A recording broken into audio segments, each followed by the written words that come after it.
Honey, let me tell you something about Southern families and their wills. They're never just about money. They're about control, revenge, and settling scores from beyond the grave. My father knew exactly what he was doing. My name is Miranda Rowe. I'm 40 years old, I run an antique shop in Charleston, and I've been married twice. Both marriages ended badly. But that's not this story. This story is about how my father tried to control us from beyond the grave, and accidentally gave us the one thing he never could in life: each other. It started 3 months ago on a Tuesday. The kind of Tuesday where the Charleston heat sits on you like a wet blanket. I was in my shop Rowe & Company Antiques pricing a set of Victorian mourning jewelry when my phone rang. Miss Rowe. The voice was professional. Cold. This is James Whitmore from Whitmore & Associates. I'm calling regarding your father's estate. Richard Blackwood passed away yesterday evening. I sat down. Not because I was sad. My father and I hadn't spoken in 5 years. I sat down because I just knew that whatever came next was going to be complicated. My father never did anything simple in his life. Why would his death be any different? The will reading is scheduled for Friday at 10 o'clock in the morning, Mr. Whitmore continued. Your presence is required, as is your brothers and sisters. All 3 of us, I asked. In the same room? Yes, ma'am. It's a condition of the will. I hung up and stared at the mourning jewelry in front of me. Jet black stones. Hair woven into patterns. Victorians knew how to mourn properly. They made death into an art form. Maybe that's what my family needed. A proper mourning period. Except, we'd have to actually care first. I called my daughter Charlotte at college. She's 19 studying art history at Duke. She got her good sense from her grandmother, thank God. Mama, you okay? She asked. Your grandfather died, I said. Oh. A pause. Are you sad? No, baby. But I'm worried. Why? Because nothing with Richard Blackwood was ever straightforward. Even dying. Friday came too fast. I drove to the law offices on Meeting Street dressed in a black Chanel suit I'd bought at an estate sale. The widow had excellent taste. And my size. I was the first to arrive. Then came Nathaniel. My older brother. 45 years old. A surgeon, perfect posture, perfect teeth, perfectly empty eyes. He'd been married to his work for 20 years. Or maybe to the pills he stole from his own hospital. I'd heard rumors. Miranda, he said. Not a greeting, just an acknowledgement. Nathaniel. We sat on opposite sides of the waiting room. Then Grace swept in. My younger sister. 35, beautiful, a social media influencer with 2 million followers, who thought her life was perfect. They didn't know about the maxed-out credit cards, the cosmetic surgery she couldn't afford, the desperation underneath all those filters. Oh my God, hi, she said, too bright, too loud. She was wearing Gucci. Fake Gucci, but good fake. This is so weird, right? All of us here. Neither Nathaniel nor I responded. Mr. Whitmore appeared in the doorway. 60 years old gray suit, the kind of lawyer who'd seen everything and was surprised by nothing. Please come in, he said. We filed into his office. 3 chairs arranged in front of his desk. Like children called to the principal's office. Which in a way we were. Even from the grave, our father was still the principal. Still in charge. Mr. Whitmore opened a folder. Inside was the will. And something else. A USB drive. Small. Black. With a label that said insurance in my father's handwriting. My stomach dropped. Your father's estate is substantial, Mr. Whitmore began. The Blackwood estate property investments accounts and holdings total approximately $70 million. Grace gasped. Nathaniel leaned forward. I watched Mr. Whitmore's face. He wasn't done. There was more. There was always more. However, he continued, there are conditions. There it was. The 3 of you must live together in the Blackwood estate for 1 full year. 365 consecutive days. If any one of you leaves before the year is complete, the entire inheritance will be donated to charity. All 3 of you must remain for all of you to inherit. The room went silent. That's insane, Grace said. That's impossible, Nathaniel said. I said nothing. I was looking at that USB drive, at the word insurance. I understand this is unusual, Mr. Whitmore said. Not apologizing. just stating facts. But your father was very clear. You have 48 hours to decide. If you agree, you'll move into the estate on Monday. If you decline, the inheritance will be distributed to the charities listed in the will. Can we contest this? Nathaniel asked. You can try. It will take years, cost millions. And based on the language your father used, you'll lose. Of course we would. My father had been planning this for years. I could feel it. That USB drive wasn't just insurance. It was a weapon. I need to see the estate, I said. Before I decide, Mr. Whitmore nodded. The house is ready for you. Here are the keys. He handed me a set of keys. Old brass. The same keys I'd used as a child. The same keys that opened the same doors to the same house, full of the same ghosts. We agreed to meet at the estate the next day, all three of us, to see what we were agreeing to. The Blackwood estate sat 20 minutes outside Charleston, at the end of a long driveway lined with live oaks. Spanish moss hung from the branches like old lace. The house itself was antebellum. White columns, wide porches, 8 bedrooms, 4 bathrooms, 10,000 square feet of Southern Gothic architecture slowly rotting from the inside out. I hadn't been there in 5 years. Since the last time my father and I spoke. The last time I told him exactly what I thought of him. The last time he told me I was just like my mother. He meant it as an insult. I took it as a compliment. The house looked the same. Maybe a little more faded. A little more sad. But still standing. Still watching. I unlocked the front door. It creaked open. Of course it did. Every door in this house creaked. Every floorboard groaned. The house had opinions and it wanted you to know them. Inside smelled like old wood and older memories. The furniture was covered in sheets. The windows were closed. The air was thick and still. Nathaniel and Grace arrived together. We walked through the house in silence. The formal living room. The dining room with the table that sat 12.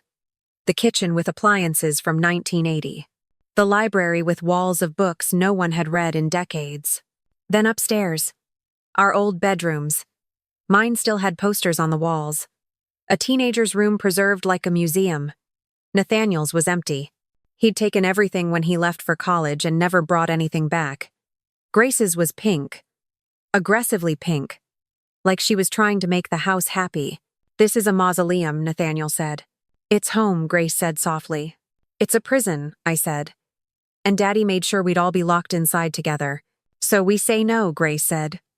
We walk away. $70 million, Nathaniel said. Split 3 ways. Over 23 million each. The number hung in the air. 23 million. Enough to fix everything.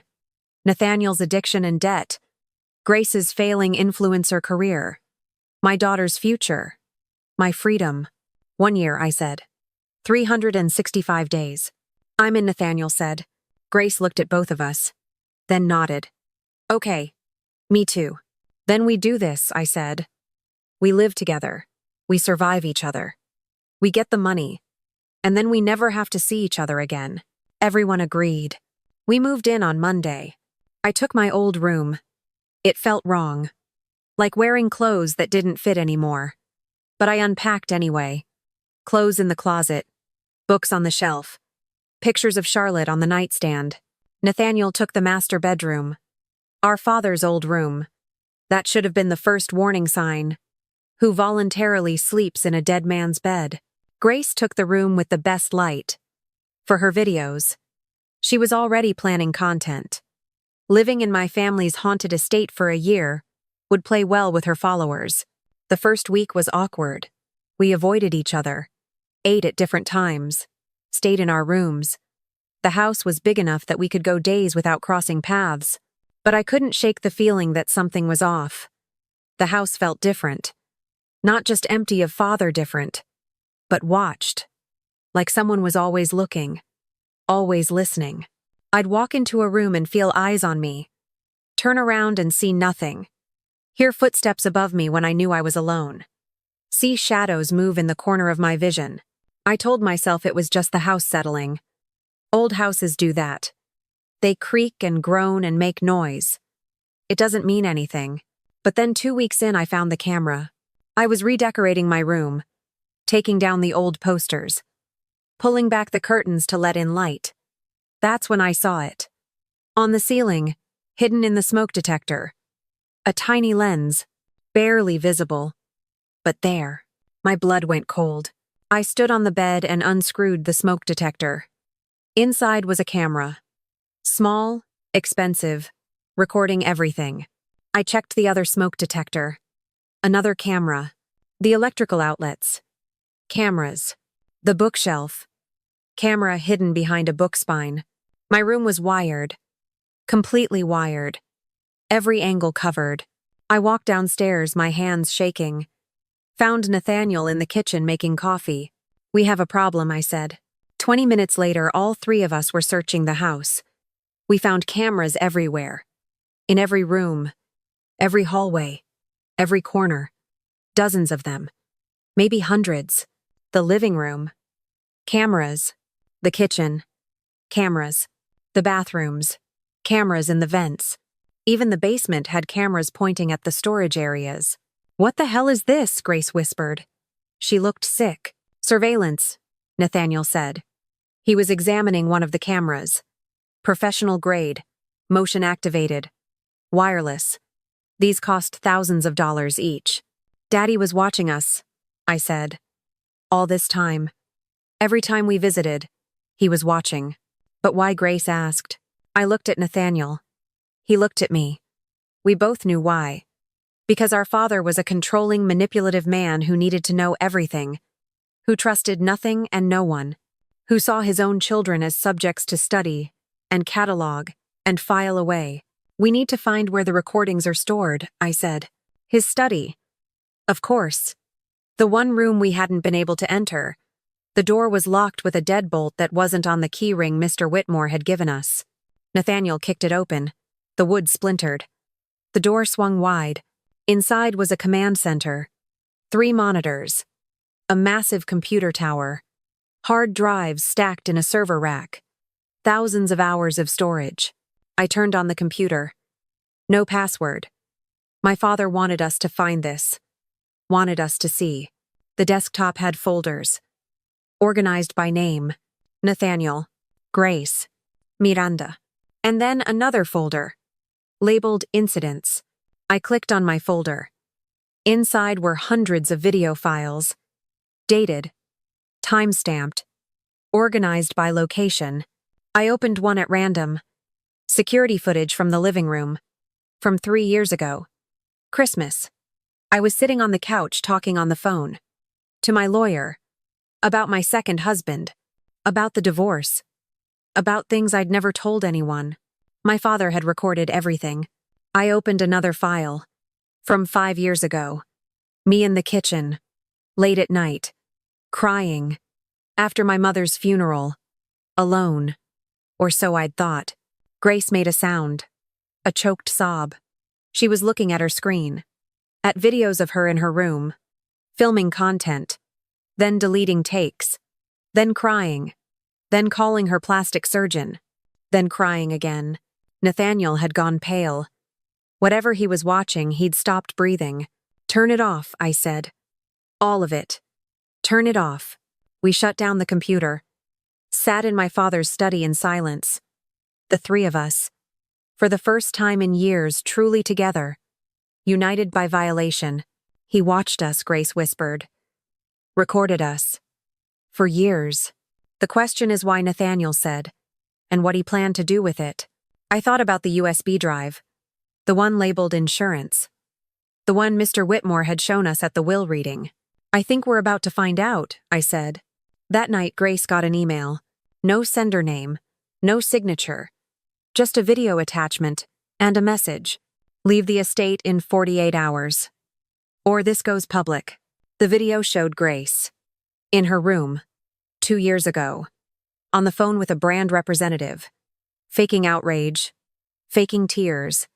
Setting up a fake scandal to boost her engagement. It was fraud. If it went public, her career was over. Her sponsors would drop her. Her followers would crucify her. She showed us the email, her hands trembling. Someone has the recordings, I said. Someone has access to Daddy's surveillance system. But who, Grace asked. And what do they want, Nathaniel added. We didn't have to wait long to find out. 2 days later, Nathaniel got his package. A manila envelope. No return address. Inside was a thumb drive and a note. Leave the estate within 48 hours.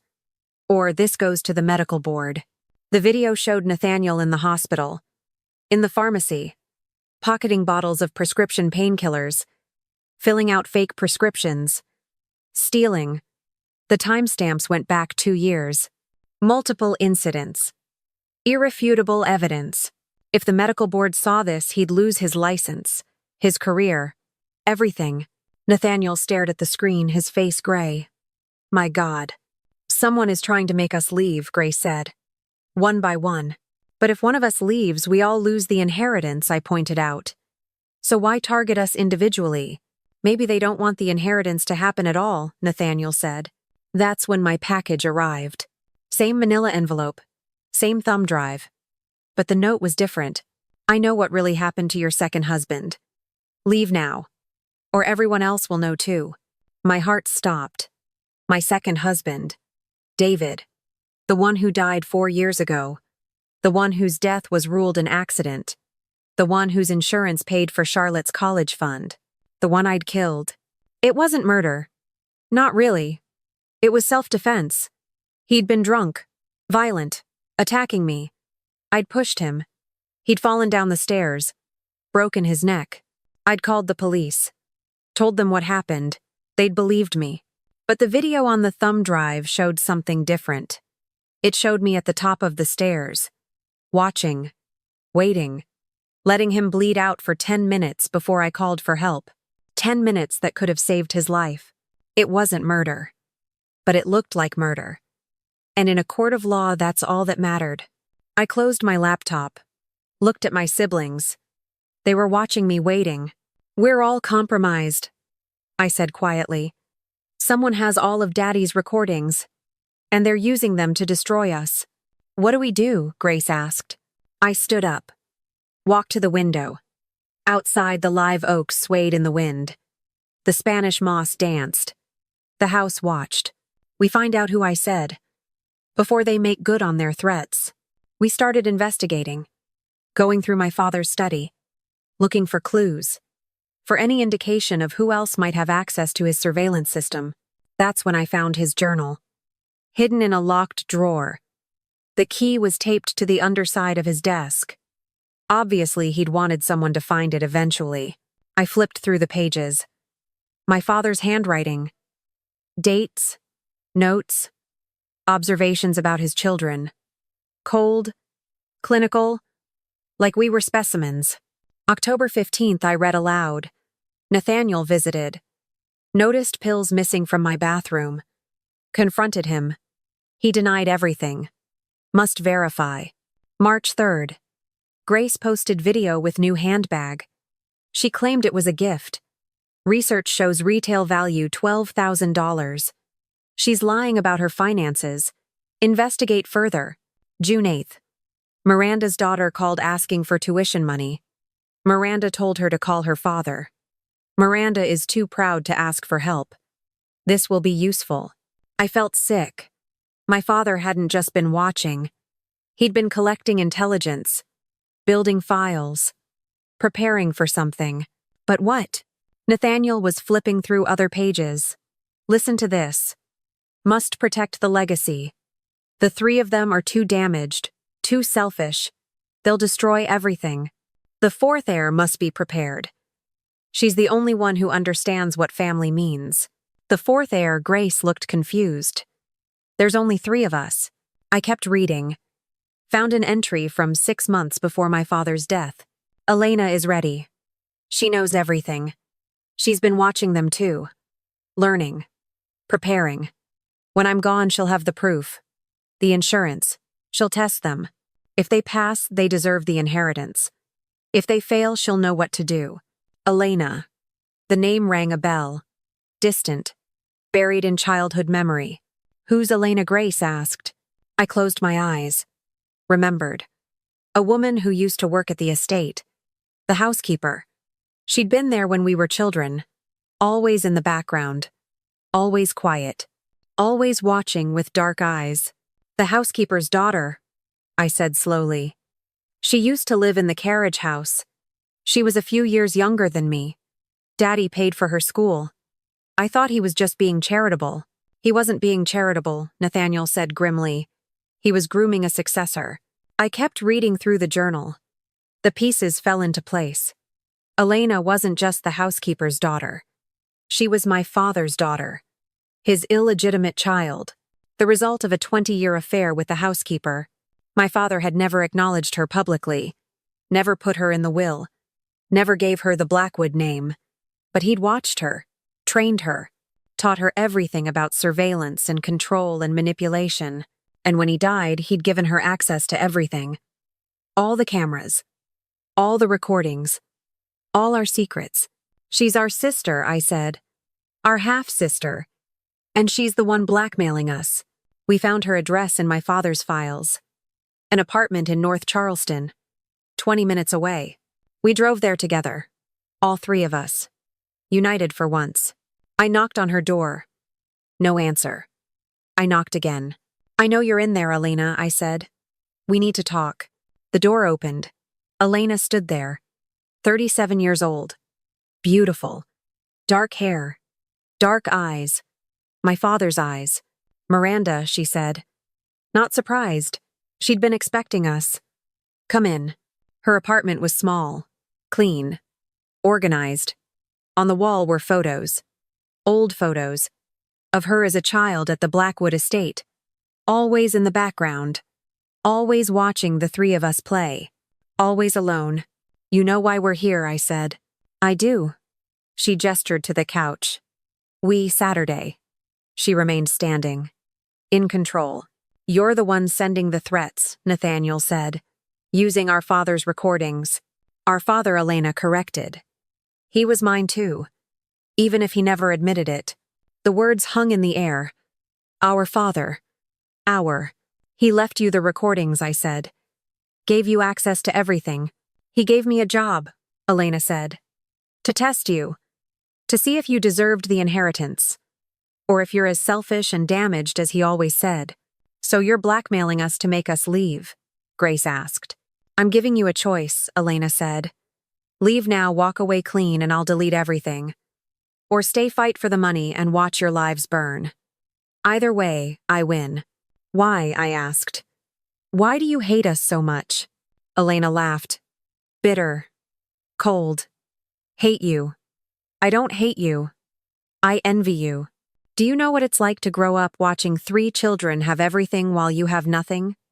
To watch them take their father for granted while you beg for scraps of his attention. To be invisible in your own family. She walked to the window. Looked out at the night. He watched you all the time, she continued. Recorded you. Studied you. Do you know why? Because he loved you. In his twisted way. He wanted to know you. Understand you. He just didn't know how to actually connect. That's not love, Grace said softly. That's control, maybe, Elena said. But it's more than he ever gave me. I was the secret. The mistake. The one he visited at night and ignored during the day. You 3 got the house. The name. The money. I got nothing. I stood up. Walked to stand beside her at the window. You're right, I said. It wasn't fair. None of it was fair. Our father was a terrible man. Controlling. Manipulative. Cruel. I turned to face her. Looked her in the eyes. My sister's eyes. But we're not our father, I said. And we don't have to keep playing his games. What are you saying? Elena asked. I'm saying the will is garbage. The whole setup. The surveillance. The tests. The year in the house. It's all garbage. But you know what's real? The fact that you're our sister. That you deserve to be acknowledged. To be included. To be family. I pulled out my phone. Dialed Mr. Whitmore. Put it on speaker. Mr. Whitmore, I said when he answered. We want to challenge the will. We want to include a 4th heir. Elena Torres. Our father's illegitimate daughter. We want to split the inheritance 4 ways. Silence on the phone. Then, that's highly irregular. So is forcing siblings to live together for a year. Can you do it or not? It will require litigation. Proof of paternity. Time. We have time, I said. We have the year in the house.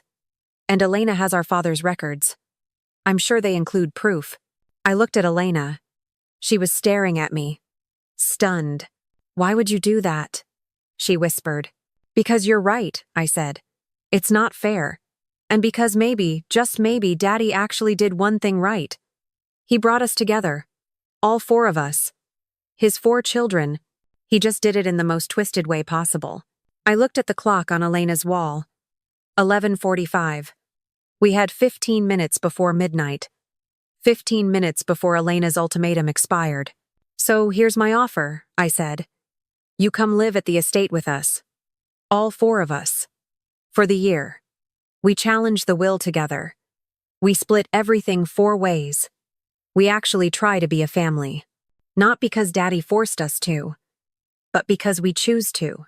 Nathaniel stood up. She's right. This whole thing is insane. But if we're going to be insane, let's do it together. Grace nodded. I like having a sister. I always wanted a sister. Elena looked at all 3 of us. Her eyes were wet. She walked to her computer, opened it, pulled up a program I recognized. The surveillance system. The timer counting down. 2 minutes until midnight. 1 minute. Her finger hovered over the keyboard. 30 seconds. She closed her eyes, let out a breath, and hit delete. The timer stopped. The files began to erase. All of them. Every recording, every video, every secret. Gone. Okay, Elena said quietly. Okay, let's try. We went back to the estate that night. All 4 of us. Elena moved into the last bedroom. The one that had always been a guest room. The one that was always empty. The next day, we called Mr. Whitmore. Started the process to challenge the will. It took 6 months of legal work. DNA tests, depositions, court appearances, but eventually we won. The judge ruled that Elena was our father's daughter, that the will had deliberately excluded an heir, that the inheritance would be split 4 ways, 17.5 million each. During those 6 months, something strange happened. We became friends, actually talked, learned about each other. Not through surveillance footage, but through real conversations. I learned that Nathaniel had started using pills after a patient died on his operating table. That the guilt had been eating him alive. That he'd checked himself into rehab 2 weeks into our stay at the estate. I learned that Grace's influencer persona was a character. That the real Grace was quiet and thoughtful, and wanted to be a photographer. That she'd deleted all her social media accounts and started taking real photos. Not for followers, for herself. And Elena. I learned that Elena had spent her whole life watching our family from the outside. That she'd gotten a degree in computer science. That she'd been the one who maintained our father's entire surveillance system. That she was brilliant and lonely and desperate to belong somewhere. We destroyed the cameras, all of them, had a bonfire in the backyard, and threw every single device into the flames. Watched them burn. Watched our father's legacy of control and surveillance turn to ash. When the year ended, we sold the Blackwood estate. None of us wanted to live there. It was time to let it go. I used my share to expand Rowe and Company Antiques. Made Elena my partner. Turns out she has an incredible eye for estate sale treasures. We're making a real business of it. Nathaniel finished rehab. Kept his medical license. Went back to work. But now he takes Sundays off. Spends them with us. Says family is more important than surgery. Grace published a book of photography. Black and white images of Southern homes. It's beautiful. Haunting. Real. The 4 of us have dinner once a month. Sometimes at my place in Charleston. Sometimes at Nathaniel's. Sometimes at Grace's studio apartment. Sometimes at Elena's new house. We talk. We laugh. We tell stories. Not through cameras, but face to face. Like family should. My father tried to control us from beyond the grave. He set up this elaborate test, this game, this manipulation. But here's the thing about Southern families, honey. We're survivors. We take the twisted legacy we're given, and we make something better. Something real. The Blackwood estate is gone now. Some developer bought it and turned it into condos. The live oaks are still there. The Spanish moss still hangs like old lace. But the house itself has been gutted, renovated, made into something new, just like us. My grandmother used to say that family is a choice, not where you come from, but who you choose to keep, who you choose to love, who you choose to trust. I didn't choose to be Richard Blackwood's daughter, none of us did. But I chose to be Elena's sister, Nathaniel's sister, Grace's sister, and that darling makes all the difference. So that's the story of the inheritance test. The year my father tried to destroy us and accidentally saved us instead. The year 3 siblings became 4. The year surveillance became transparency. The year control became freedom. Sometimes the best thing you can do with a family legacy is let it burn. Take the ashes and plant something new. Something that grows in sunlight instead of shadows. The Blackwood curse is over. The Blackwood family, well, we're just getting started. And honestly, honey, I think we're finally getting it right.